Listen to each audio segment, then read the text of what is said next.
Eh bien, bonjour à tous. Aujourd'hui, vous êtes sur une nouvelle vidéo chez Prestech. Le thème de la vidéo d'aujourd'hui, c'est toutes les technologies qui embarquent une carte graphique. Toutes les technologies de carte graphique qu'il y a sur chaque marque de carte graphique. Vous allez voir, en fonction de certaines marques, les technologies sont assez différentes, en même temps pas si différentes que ça.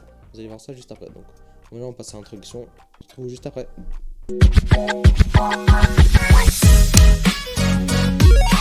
Et nous revoilà juste après l'introduction, et du coup, tout d'abord, on va parler d'un petit peu de vocabulaire. Donc forcément, vous n'allez pas forcément tout comprendre, ce qui est normal. Donc on va tout d'abord parler d'upscaling, de DLSS, de FSR, de XESS et de ray tracing. Donc tout d'abord, commençons par le mot principal, le terme principal, je viens de vous dire, c'est l'upscaling. Donc l'upscaling, c'est une mise à l'échelle d'une image ou d'une vidéo pour avoir une définition plus grande, donc c'est-à-dire que grâce à l'upscaling, ça va être un peu plus net. Donc chaque marque a son propre upscaling entre très gros guillemets. Donc par exemple chez Nvidia, l'upscaling de chez Nvidia c'est le DLSS, que vous avez sûrement entendu parler mais vous ne savez pas forcément à quoi ça correspond. Sa définition c'est Deep Learning Super Simple, qui veut dire en français super échantillonnage d'apprentissage profond.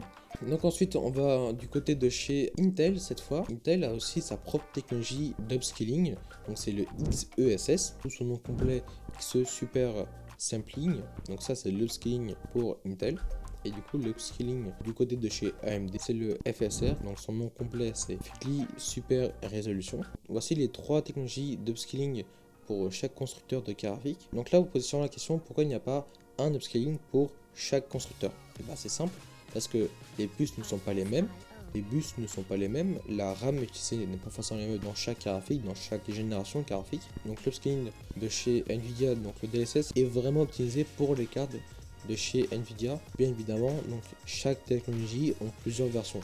Là, sur le FSR, on est au 3.0 de mémoire, et sur le DLSS, on est sur XDLSS, je ne sais plus vraiment exactement, on est sur quelle génération de DLSS. Donc tout pareil pour Intel, donc avec leur XESS, forcément ça ne va pas tout le temps être la même version, parce que les cartes évoluent, les générations montent en gamme, donc les performances ne sont pas du tout les mêmes. Un DLSS adapté pour une Gen 2000 et on prend ce même DLSS sur les Gen 4000, doutez bien que ça va pas forcément marcher pareil et que le DLSS avance en termes de technologie. Donc tout ça, comment fonctionne l'upscaling, comment fonctionne du coup les DLSS, le XESR et le FSR. Donc ça fonctionne du coup par upscaling. Donc l'upscaling lui-même qui utilise de l'IA, donc permet au processeur graphique de calculer des images à une résolution inférieure.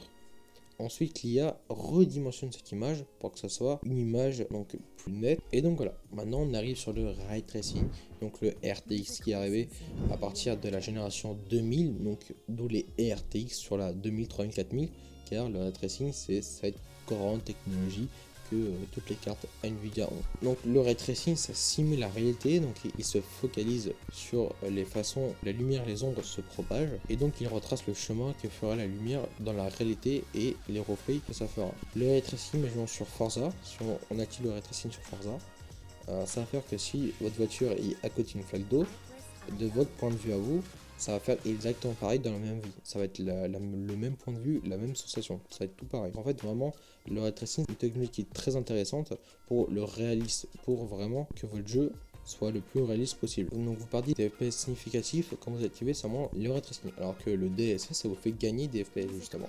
Et quand vous comblez ces deux technologies là de chez Nvidia, et bah vous allez perdre toujours des FPS, certes, mais vous allez en perdre moins que si vous n'aurez pas activé le DLSS. Et donc voilà, la vidéo touche à sa fin.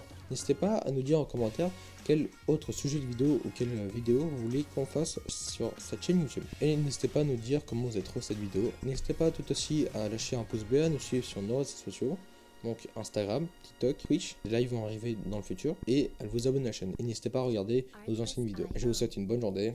Au revoir.